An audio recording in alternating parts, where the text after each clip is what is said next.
Canada and its president. And I'm going to ask you to give him a hand, okay? Mr. Tom Saras.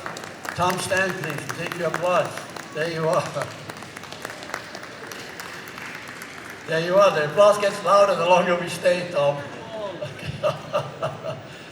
So what's happening, if you look at the pavilion, you may have a different idea. But when you turn off and turn away the curtain, what do you see in that pavilion?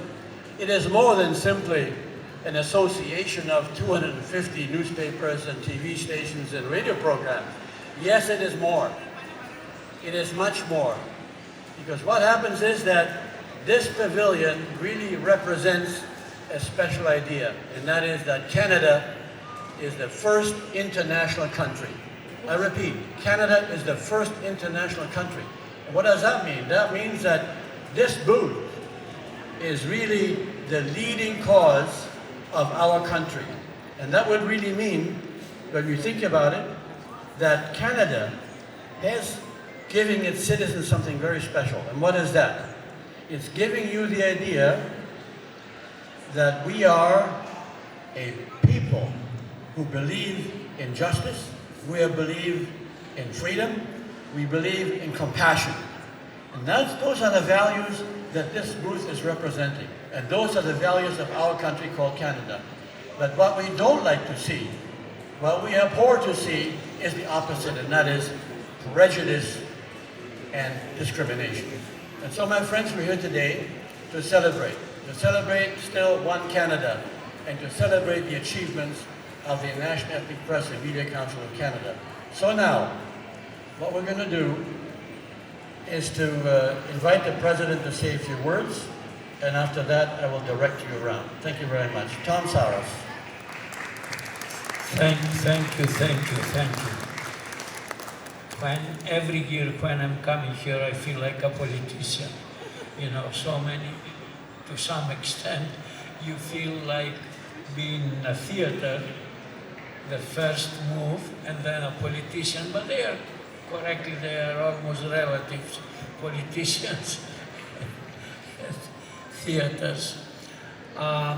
This is the 37th year of our participation in the Canadian National Exhibition.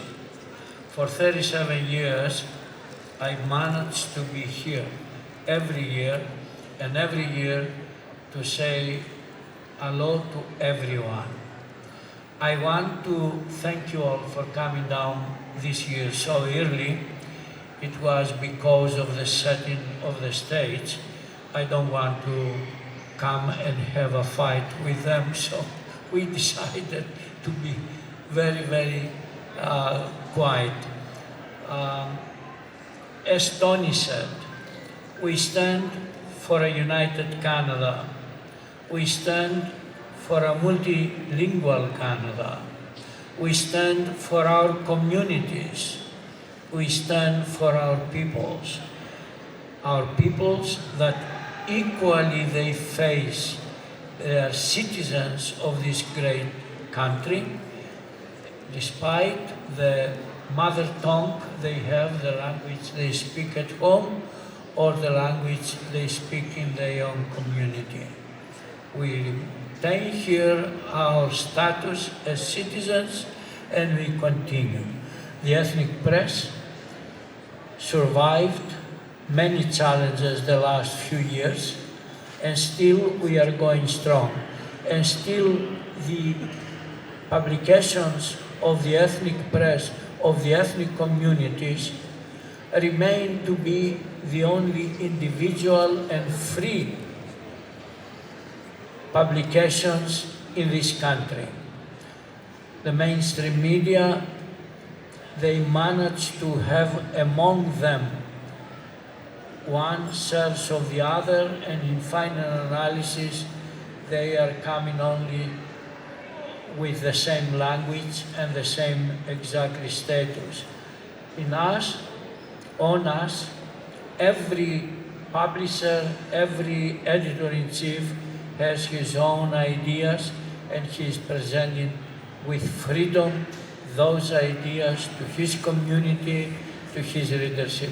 I want to thank you and I want to encourage you all to continue. I want to thank this moment the Canadian government, the Prime Minister, Mr. Justin Trudeau, for the help, for the understanding, and the support he gave to the ethnic press. And also, it is right that I express our thanks to Mr. Harper, the one who first accepted the inclusion of the ethnic press in the government help. And thank you very, very much. Thank you, Tony. Thank you, Mr. President. And now, I want to tell you we're going to do things a bit different this year. Normally we have the VIPs now, but as the MC, I've just been told that it's going to be different.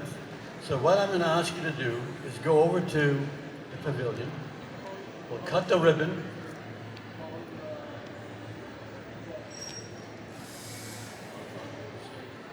Okay, Joe, do you want to come up for a second?